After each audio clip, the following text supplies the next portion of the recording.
Mesdames et messieurs, les temps sont durs, tellement durs que les responsables ukrainiens ne savent plus où poser la tête. Ça se passe à Kharkiv. À Kharkiv, on nous annonce que dans plus de 30 localités, la Russie avance. Elle avance à une vitesse phénoménale. Et pour qu'il n'y ait pas plus de dégâts comme ça s'est passé dans les autres villes, Bakhmut et consorts, les Otaniens ont donné l'ordre à M. Volodymyr Zelensky de faire évacuer les populations de ces localités. Parce que c'est comme ça, je peux dire. D'accord? Zelensky roule selon les injonctions des Américains et des Européens. Et, chères dames, chers messieurs, chères demoiselles, pour vous donner un ordre d'idée, on dit qu'il y a aujourd'hui 6000 évacués, 6000 personnes. Ça, je crois que le chiffre exact n'est pas 6000. Ça va au-delà de cela. Mais pour ne pas démoraliser les autres et les soldats qui sont sur le terrain, pour ne pas que la situation prenne de l'ampleur au niveau international, on nous dit qu'il y a 6000 déplacés. Je vais vous dire, dans la seule ville de Kharkiv, qui est la deuxième ville la plus peuplée, la deuxième ville la plus importante après Kiev en Ukraine, cette ville compte entre 1 300 000 et 1 400 000. Ce qui est donné officiellement. Mais depuis que la Russie a lancé son offensive dans cette localité, laissez-moi vous dire que les gens qui ont pris leur courage à bras le corps, fuir la ville même de Kharkiv, je ne parle pas des villages aux alentours de Kharkiv, parce que c'est comme ça ils ont menti aux gens. Au niveau de Mariupol, c'est comme ça ils ont menti aux gens à Bakhmut. Je ne parle même pas, n'est-ce pas, des villages qui sont aux alentours de Kharkiv, qui ont été pris par la Russie. Parce qu'on nous dit souvent, dans tel village, il y avait 300 personnes, il y avait 400 personnes, il y avait 4000, il y avait 5000, Dieu seul sait. Dans ce village, il y avait des milliers de personnes. Et aujourd'hui, la panique s'est emparée de la population de Kharkiv elle-même, sans même parler des villages aux alentours de Kharkiv. Les gens sont en train de fuir la ville de Kharkiv pour aller un peu vers Kiev et vers d'autres grandes villes de l'Ukraine. Il y en a qui cherchent même à sortir du pays parce qu'ils ont compris que s'ils restent à Kharkiv, ils seront forcément, demain ou après-demain, sous le contrôle russe. Vous comprenez? Alors, mesdames et messieurs, vous savez qu'il a été adopté la loi de mobilisation ukrainienne.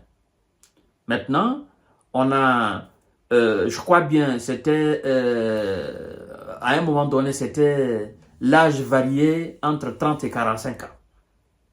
Ou, je ne sais plus, 27, 45 ans. Ou 65 ans, quelque chose comme ça. Ils ont ramené à 25 ans. Ce n'est pas l'âge qui m'importe. Ce qui m'importe là, en touchant cette partie de l'information, c'est que ce qui était reproché hier à la Russie, ce qui était reproché hier à feu Prigojine, Evgeny Prigojine, aujourd'hui, cela est permis. Cela est demandé et est recommandé. Et d'ailleurs, ça a été adopté par le Parlement ukrainien. C'est-à-dire, aller recruter même dans les geôles ukrainiennes, c'est-à-dire dans les prisons ukrainiennes, aller recruter des prisonniers. On se moquait à un moment donné des Russes, parce qu'on se disait, la Russie allait jusqu'à aller recruter des prisonniers. Parce que, disait-il que la Russie n'avait plus d'hommes, la Russie n'avait plus de militaires. Et donc, que Prigojine allait dans les prisons, aller recruter les gens, les former et aller combattre au niveau de Bakhmut. Mais aujourd'hui, les Occidentaux, ils ferment la bouche là-dessus. Quelques médias en parlent. D'accord? Ça se parle aussi sur les réseaux sociaux. Alors, en quoi aujourd'hui, les Occidentaux, s'il faut dire la vérité, en quoi ils sont différents de la Russie? Seulement, la seule différence est que si les Russes ont été les premiers à faire, c'est qu'ils se sont servis de l'expérience russe. S'ils ont aujourd'hui le courage et l'audace d'aller recruter des hommes dans les prisons ukrainiennes pour les envoyer devant les Russes sur le front, c'est qu'ils ont tiré l'expérience sur la Russie. Ils se disent, si la Russie l'a fait, ben écoutez, à un moment donné, on s'est moqué de la Russie, mais, le moment est venu pour nous de faire comme elle.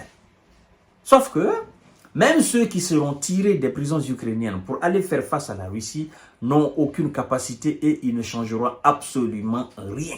Aujourd'hui, tous sont unanimes, même des soldats qui sont sur le terrain, des officiers, les commandements qui sont sur le terrain, ils sont tous unanimes qu'ils n'ont aucune chance de contrer cette Russie-là. Mais puisque, entre le politique et la réalité du terrain, le politique domine, parce que les discours politiques dominent, n'est-ce pas, les discours militaires. Or, ce qui se passe sur le terrain, c'est que la Russie est en train de pilonner l'armée otanienne et l'armée ukrainienne sur le terrain. Mais le politique veut rassurer les gens en disant, ne soyez pas paniqués, voilà, il n'y a pas de menace vraiment sérieuse sur la ville de Kharkiv, rien ne va se passer, nous avons des hommes qui peuvent contrôler, d'ailleurs nous arrêtons les avancées russes. Sauf que c'est faux, c'est archi faux. S'ils avaient le courage, s'ils avaient l'audace, s'ils avaient les moyens autant de stopper l'avancée russe, les villages et localités qui ont été conquises en 3 jours, 130 km², les 6 villages, les 5 villages, les 4 villages d'aujourd'hui, ils allaient repousser les Russes. C'est là vous voyez que tout ce qui est dit pour moraliser les gens, pour garder le moral est faux. C'est mensonge ce mensonge. Et pendant ce temps, la Russie est en train d'avancer, chères dames, chers messieurs, chères demoiselles. Donc, 6000 hommes, moi je sais que c'est plus que ça, on évacue. Pourquoi on évacue? Si les soldats otaniens et soldats ukrainiens sont aussi forts, sont aussi efficaces, sont aussi téméraires, sont aussi engagés, sont aussi lourds, n'est-ce pas, parviennent aussi à arrêter les soldats russes, pourquoi on évacue maintenant? C'est ça la question. Pourquoi on les évacue? Pourquoi on évacue la population? C'est parce que les gens voient les soldats russes venir. Les gens voient les soldats ukrainiens fuir le terrain. Et les gens eux-mêmes fuient. C'est ça la réalité aujourd'hui. Et on veut faire croire à la communauté internationale que non, voilà, on contrôle la situation. Aucune situation n'est contrôlée. La situation les échappe. Ils sont débordés complètement. Pourquoi les États-Unis précipitamment ont validé, M. Joe Biden a validé 400 millions de dollars pour rapidement venir en aide de l'Ukraine d'ici, n'est-ce pas, l'envoi du matériel de ces 61 milliards. Parce qu'il a constaté que l'offensive là, s'il ne fait pas quelque chose, l'offensive ira jusqu'à Kiev. 400 millions, ça va changer quoi? Ça ne va absolument rien changer. Mesdames et messieurs, je vous ai dit, aujourd'hui, tout le monde sait lire. Tout le monde sait lire entre les lignes. Tout le monde sait analyser. Tout le monde comprend ce qui se passe sur le terrain. Donc, que les médias classiques arrêtent de mentir, les médias propagandistes occidentaux arrêtent de mentir aux gens et de dire la vérité. Seule la vérité pourra sauver les soldats ukrainiens sur le terrain. Parce que le jour qu'ils admettront la vérité qu'ils ne pourront jamais battre la Russie, c'est ce jour-là, eux-mêmes, ils vont déposer les armes, ils vont se rendre. Et Vladimir Poutine va donner l'ordre à ce qu'on ne tire pas. Parce que des soldats désarmés, la Russie ne tire pas sur des soldats désarmés. Une armée qui se rend, c'est une armée qui vit. Vous capitulez et puis c'est fini. On signe les contrats de votre capitulation et puis c'est fini. La paix revient au pays. Mais puisque on est en train de leur faire bomber le torche, en leur faisant croire, vous pouvez, nous allons vous aider, Et ceux qui sont censés les aider ne s'arrête seulement qu'à des discours politiques, mais on va assister.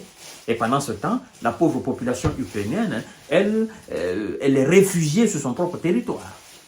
Faute de, n'est-ce pas, à cause de la naïveté et à cause, n'est-ce pas, de l'aliénation de son élite. D'accord? C'est ça la vérité au fait. Parce que toute cette pagaille-là en Ukraine, c'est une question d'ego surdimensionné des Occidentaux qui veulent agenouiller la Russie. Et ils n'ont pas les moyens, ils n'ont pas la capacité. Voilà un peu, chères dames, chers messieurs, chères demoiselles, par rapport à l'évacuation et à la mobilisation, le recrutement dans les prisons ukrainiennes. Partagez la vidéo dans tous les groupes possibles. Abonnez-vous sur cette page. Activez la cloche de notification pour ne plus rater mes vidéos. Abonnez-vous aussi